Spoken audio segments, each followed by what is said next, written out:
Hello again, room 4. I still miss you, and here I am again inside your classroom, and it's empty. So I thought I would use this time to read you a book that is really important to me and my family, and it's about an elephant named Ellison who wasn't quite sure that he could accomplish something, but he tried really, really hard, and he started to believe in himself, and when he did, amazing things happened. So let's read this together. It's called Ellison the Elephant.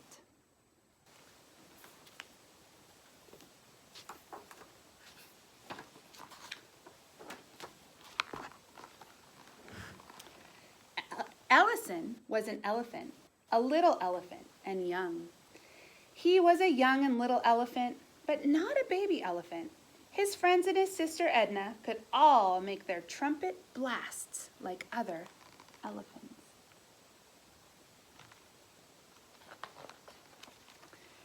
He tried and he tried, but all he got was a little toot. See, cried Ellison, I don't even sound like an elephant. Ellison, I love your sound, said his mother. It sounds like you.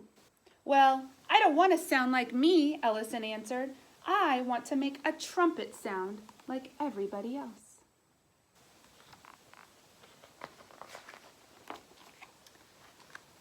Ellison's mom got very close and touched him gently with the tip of her trunk. Ellison, you are not an ordinary elephant. No, sir, you are extraordinary. Your name is unusual. All the greatest elephants in history were unusual, and that's what makes you great. But they tease me, Mom.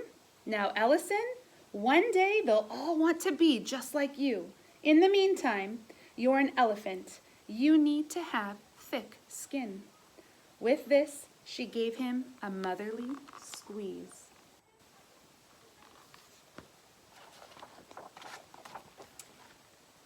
Together, they walked down to the watering hole, trunk in trunk, where the other elephants were bathing. Ellison liked it when Mom washed his back, but when she sprayed under his chin, the ticklish Ellison giggled and squirmed. He watched the other elephants as they played their noisy games. They squealed and they blasted and they honked and they blared. Not wanting to be called Smellison or Tootie again, Ellison made his way up the bank and behind a small clump of trees where he could be alone with his imagination.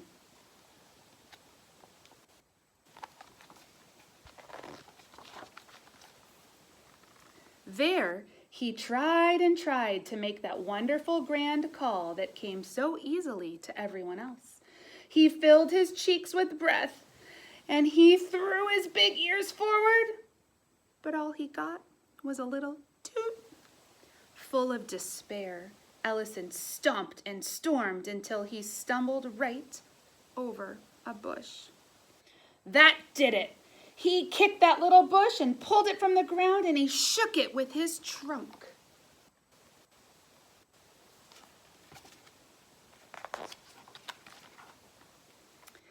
And that was when the bush yelled at Ellison, "What do you think you're doing? Leave me alone, you elephant!" That's unusual, thought Ellison. I've been yelled at by all kinds of animals, but never by a bush.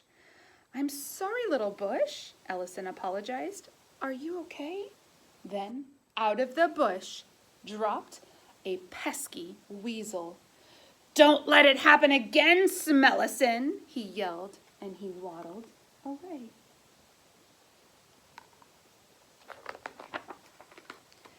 Ellison followed him around the corner, over the hill and into the valley, talking as he went. Hey, wait up, Weasel! You can't talk to me like that. I'm bigger than you, and I apologized, and I didn't know you were there in the first place, and you can't make me feel any worse anyway because I can't even make a trumpet sound like the other elephants. All I can make is a silly little toot.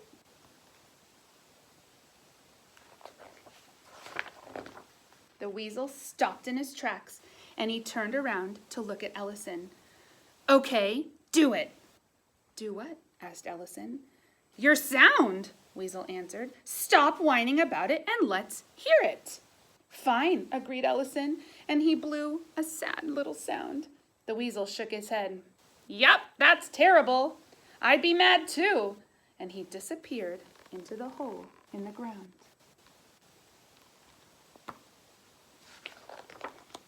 Ellison was not afraid of that little weasel. He walked right up, stuck his trunk down the hole, and blew one very crisp, clear sound that echoed underground. What followed was a long silence during which Ellison was a little afraid. He wondered if he should have just let the weasel be alone this time. But then the weasel popped out of the hole with dirt on his fur and a smile all over his face. "Now, like that," he said, shaking the dirt off. "Do it again." "You're making fun of me," replied Ellison. "No, I'm not," Weasel insisted. "What else can you do?" "I don't know," admitted Ellison. "Can you hold it longer?" Ellison tried. And he could. "And can you change the pitch?" And he did. "And can you make a lot of quick notes like yat-tat-tat-tat-tat-tat?" And he did. "Wow!" yelped the weasel. "That was great."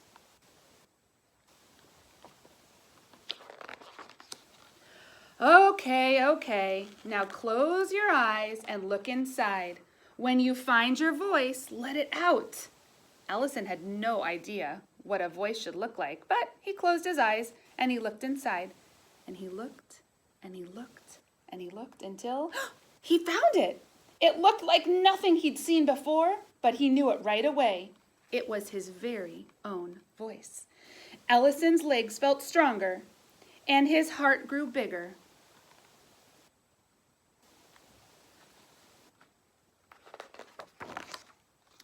He took in a deep breath, and he started with a long note that went on and on and on until all of the ears on all of the elephants in the watering hole turned to listen.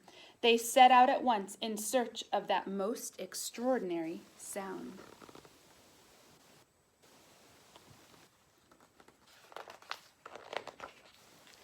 "That's right, Ellison," hollered the weasel, jumping up and down. "Don't stop now. You've got it." And Ellison did not stop.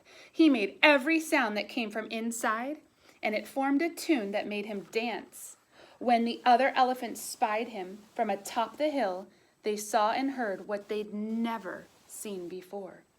They stood and they watched with their mouths hanging open, and before they knew it, all of their trunks were swinging in time to the rhythm of Ellison's jazzy music.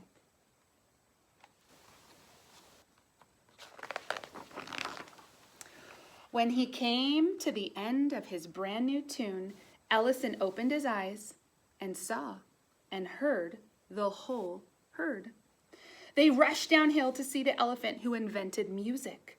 Leading the pack was Ellison's mom, beaming from one big ear to the other. "How'd you do it, Ellison?"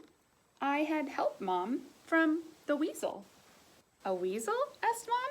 "Your imaginary friend?" "Yeah, he helped me find my voice, and it's really unusual." Edna, Eleanor, and Eli crowded in next to Ellison.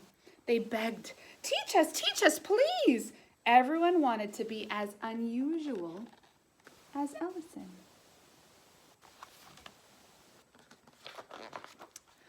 All the elephants, and some of the other animals too, danced and sang and kept rhythm while Ellison played his jazz trunk. When the sun went down, the lightning bugs lit up the darkness.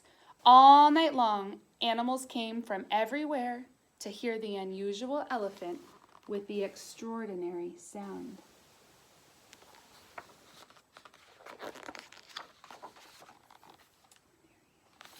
The end. So I want you to think for a second. What was something that made Ellison sad?